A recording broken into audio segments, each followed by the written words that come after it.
राजेश ला centre में आप लोगों का स्वागत है। आज हम लोग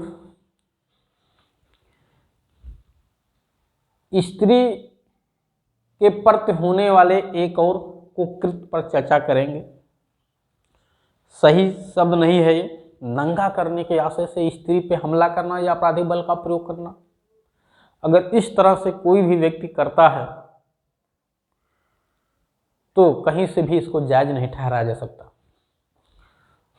हाँ, अगर फर्जी आरोप किसी पर इस तरह का लगा दिया गया तो ये भी उचित नहीं है, क्योंकि अगर फर्जी आरोप किसी व्यक्ति पर स्त्री को विवश करने के आशय से, नंगा करने के आशय से आरोप लगाया गया कि इसने मुझे नंगा कर रहा था, मेरा कपड़ा फाड़ रहा था, तो जाहिर सी बात है उस व्यक्ति ने भी अपनी साख को, अपने सम्मान को, अपने मान को जीवन भर कमाया है और आपने उसको एक शब्द बोल करके उसके उस मान सम्मान पे पानी फेर दिया, ये भी कहीं से जायज नहीं है। लेकिन अगर ये आरोप सही है तो इस तरह से करने वाले व्यक्ति के भी कार्य को कहीं से भी क्षम्य नहीं किया जा सकता। आइए चलते हैं, इस तरह के कृत्य करने पे, इस तरह के अपराध होने पे कौन सी धारा लगती है, क्या इसका नेचर है, किस प्रकार का ये अपराध बनता है, कितनी सजा दी जाती है, उस पर हम लोग चर्चा करेंगे। धारा 354 खा 354 भी काफ़ी फेमस धारा है। अक्सर ये धारा FIR में हमें मिलती है देखने को, क्योंकि मेरे पास तो पूरे भारत से FIR की कॉपी आती रहती है। ठीक है, लोगों का फ़ोन आता रहता है।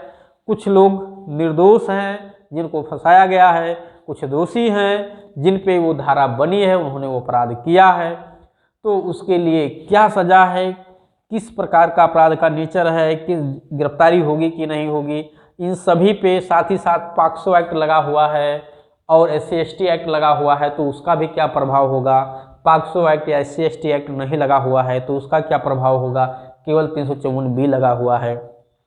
सभी को विस्तृत में मैं एक एक करके बताऊंगा। ठीक है, सबसे पहले तो आप लोग समझ लीजिए कि स्त्री को विवस्त्र करने के आशय, जो शब्द प्रयोग किया गया अधिनियम में वो विवस्त्र करने के, उसका मतलब है नंगा करने के आशय से, नग्न करने के आशय से उस पर आपराधिक बल का या हमला का प्रयोग किया जाना। असल में 2013 से पहले 354B जैसी कोई धारा नहीं थी।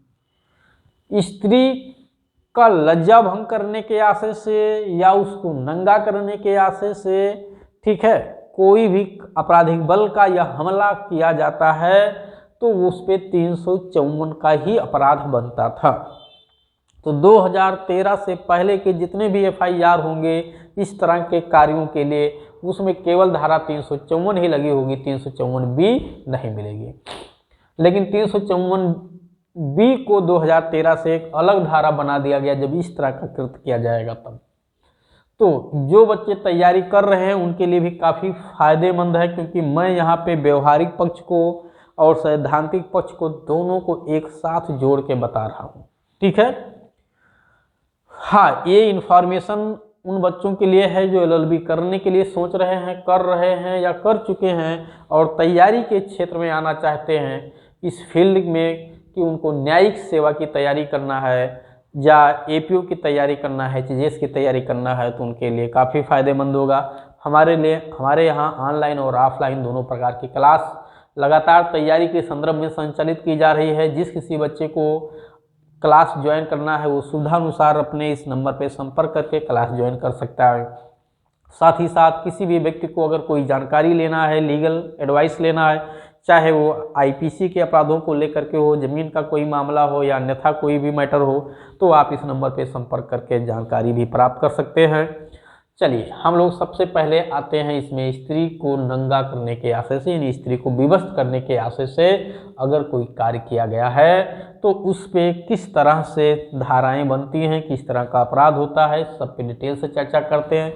तो अगर कोई भी व्यक्ति ठीक है, किसी महिला को विवस्त्र करने के आशय से, यानी नंगा करने के आशय से उस पर आपराधिक बल का प्रयोग करता है, उस पर हमला करता है या उसको नंगा करता भी है, यहाँ तक अक्सर कपड़ा फाड़ देना, आप देखिए ना, महिला के कपड़े फाड़ दिए गए हैं, पब्लिक प्लेस पे फाड़ दिया गया है, क्योंकि ये धारा जोड़ी गई थी। असम में एक घटना घटित हुई थी जहाँ पे पब्लिक प्लेस पे महिला को नंगा करके घुमाया गया था। काफ़ी आलोचना हुई थी उस कार्य की पूरे भारत में, उसके लिए कोई सजा का अलग से प्रावधान नहीं था, तो उसी को ध्यान में रखते हुए 354B का धारा जोड़ा गया।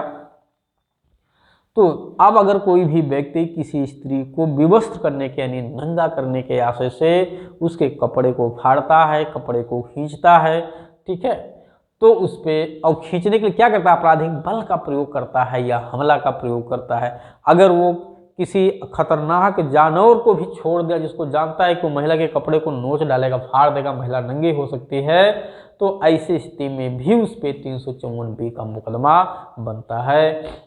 मारपीट में देखिए, मारपीट में अगर आपने कपड़ा नोच दिया है या फाड़ दिया है, ध्यान दीजिएगा, मारपीट में अगर आपने कपड़ा नोच उठा, फट गया, आपका इंटेंशन कपड़ा खींचना या फाड़ना नहीं था, मारपीट में हो भी जाता है कभी कभी, तो प्रश्न वो है कि 354B वहां लगेगी कि नहीं लगेगी। ठीक है,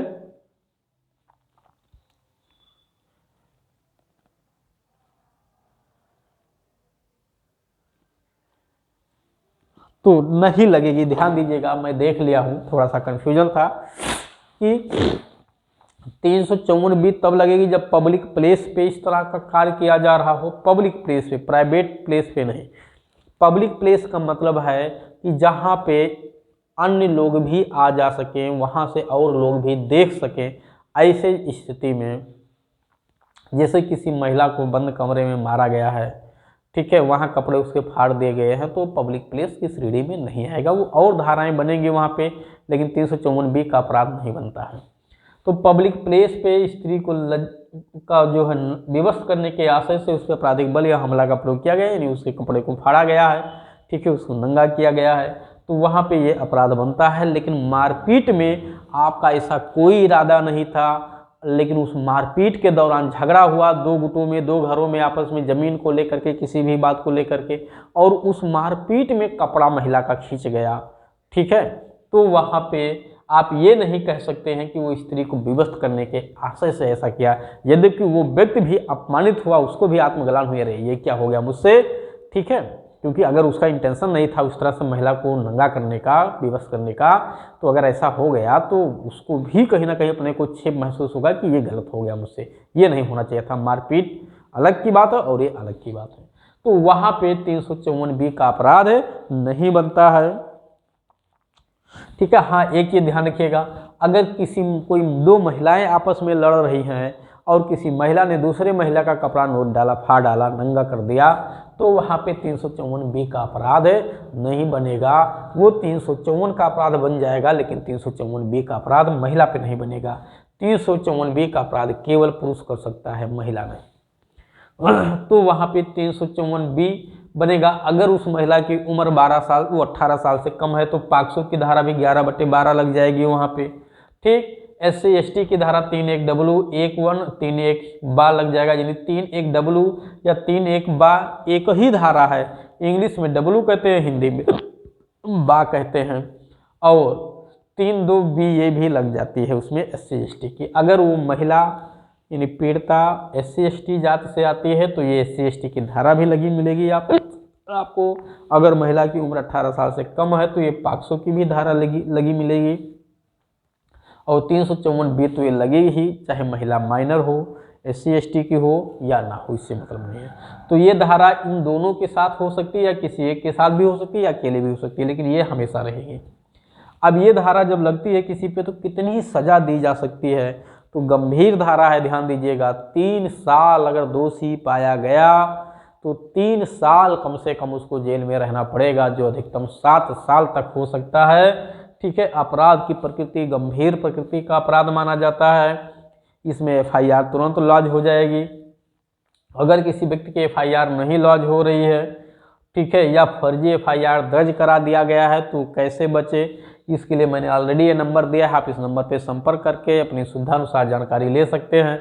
गिरफ्तारी, ठीक है, गिरफ्तारी इसमें भी जनरली गिरफ्तारी नहीं की जाती है, लेकिन यदि मामला गंभीर है, गिरफ्तारी किया जाना जरूरी है, वो बार बार धमकी दे रहा है, मामले में सहयोग नहीं करेगा आरोपी, तो ऐसी स्थिति में पुलिस उसे गिरफ्तार भी कर सकती है। गिरफ्तार करेगी तो बात आएगी जमानत की, अब उसको जमानत करवाना पड़ेगा। तो प्रश्न ये है, क्या अग्रिम जमानत मिलेगा कि नहीं, एंटीसिपेटरी बेल मिलेगा कि नहीं मिलेगा, क्या उसको बाहर से बेल मिलेगा कि नहीं मिलेगा, अंतरिम जमानत मिलेगा कि नहीं मिलेगा। तो 354 केवल 354 बी लगा हुआ है तो उसे अग्रिम जमानत तो मिल सकता है, यहाँ पे एंटीसिपेटरी बेल मिल सकता है, साथ ही साथ लोअर कोर्ट से भी बेल मिल सकता है, लेकिन अमूमन खारिज हो जाता है। लेकिन अगर ये सब पॉक्सो और SC/ST एक्ट लग गए हैं तो बेल बाहर से नहीं होगा, जेल जाना ही पड़ेगा, और SC/ST एक्ट लगने पे एंटीसिपेटरी बेल भी नहीं मिलेगा। सज़ा मैंने पहले ही बता दिया, 3 साल मिनिमम सज़ा का प्रावधान है यहाँ पे। यदि सबसे ज़्यादा सज़ा यहाँ पॉक्सो SC/ST में ना होकर 354B ही है तो वही सज़ा यहाँ पे दी जाएगी।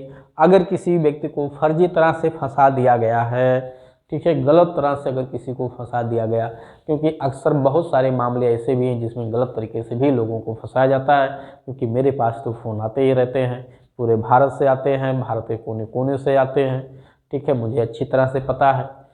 लोग एक दूसरे को अन्य रंजिशों में, दुश्मनियों में, ठीक है, फंसाने के लिए आगे बढ़ते हुए नहीं देखना चाहते हैं, ठीक है। किसी के लड़के तैयारी कर रहे हैं बढ़िया से, पता चला कि ये तो निकल जाएगा, लाओ इसको फर्जी केस में फंसा ही दिया जाए, परेशान हो जाए, तो ऐसी स्थिति में लोग फर्जी फंसा देते हैं। आपको कैसे बचना है इसके लिए मैं पहले ही नंबर दे रखा हूँ, आप इस नंबर पर संपर्क करके अपनी सुविधा अनुसार जानकारी ले सकते हैं। जो बच्चे तैयारी कर रहे हैं, तैयारी की दृष्टि से, परीक्षा की दृष्टि से 354, 354 का, 354 खा, 354 गा, 354 घा, सभी धाराएं बहुत महत्वपूर्ण हैं। एक एक धारा को तैयार करके रखेंगे। साथ ही साथ मैंने पहले ही बताया है आप लोगों को कि हमारे यहाँ PCG, APOGS की तैयारी भी कराई जाती है। अगर किसी बच्चे को तैयारी के लिए संपर्क करना है तो इस नंबर पर संपर्क करके अपनी सुविधा अनुसार क्लास ज्वाइन कर सकता है। हमारे यहाँ ऑनलाइन और ऑफलाइन दोनों प्रकार की क्लास की सुविधा उपलब्ध है।